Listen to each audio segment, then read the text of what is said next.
या तो हात तरी असं बँड कर. ज्याला आम्ही धर्म समजत नाही, आपल्यास मातृभूमीशी केलेले अपकार कृत्य हा प्रत्यक्ष परमेश्वराचा उपमर्द आहे, अशी हिंदू या नात्याने आमची भावना असून स्वदेश देव आणि धर्म रक्षणासाठी आम्ही प्रयत्नाची पराकाष्ठा करीत आहोत. पण देवा आमचं आणि या महाराष्ट्राचं की आपल्यासारख्या जन्माने हिंदू आणि पराक्रमाचा मानबिंदू असूनही रक्तातील बिंदू परकीय सत्तेसाठी सांडी असलेलं पाहिलं की तळपायाच्या मस्तकाला भिडून त्या सर्वसाक्षी परमेश्वराला जा विचारावं की हे परमेश्वरा अशा स्वार्थी म्हणून देशासाठी माणसाला हिंदू जाती जन्माला घातल्यापेक्षा पशुवेदी जन्माला घातला असता तर हिंदू जातीचा आणि धर्माचा वैभव शतपटीने अधिक वाढला असता. असा बघ अरे बघ आणि त्या खूप पुढे गेलं होतं. प्रत्येक गोळी सांगलाय तुला शतपटीने अधिक वाढलं असतं.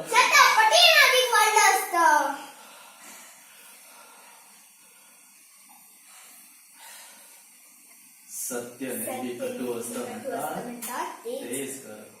आम्ही मधमापासून दगडांपासून पोहोचण्याचा प्रयत्न केला म्हणायचा. वा महाराष्ट्र महाराष्ट्र परमेश्वरानं तुझ्या ललाटी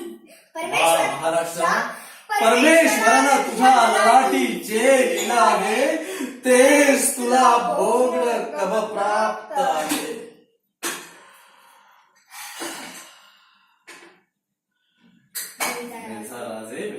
बोला आपल्या 10च्या अटी. हे पावता असं घेऊन येतात पुढे जगदंब जगदंब हर हर. काय हा पेच प्रसंग, या अशी मान्य करणं म्हणजे आजवर रक्ताचा पाणी करून मिळवलेली ही दौलत बादशाहाच्या घशात घालून त्याचा गुलाम होणं. ही गोष्ट आमच्या मानमनाला मुळीच मानणारी नाही. आम्ही हे कबूल तरी कसं करावं हे न्याय दृष्टीने आपणच सांगावे मित्रराजे. आपण एक स्वतंत्र हिंदनिष्ठ राजा म्हणून या महाराष्ट्रात घरावर घेतली असती तर या पितृतुल्य मित्रराजांच्या चरणी या शिवाजीला आपलं मस्तक आदराने अर्पण केलं असतं.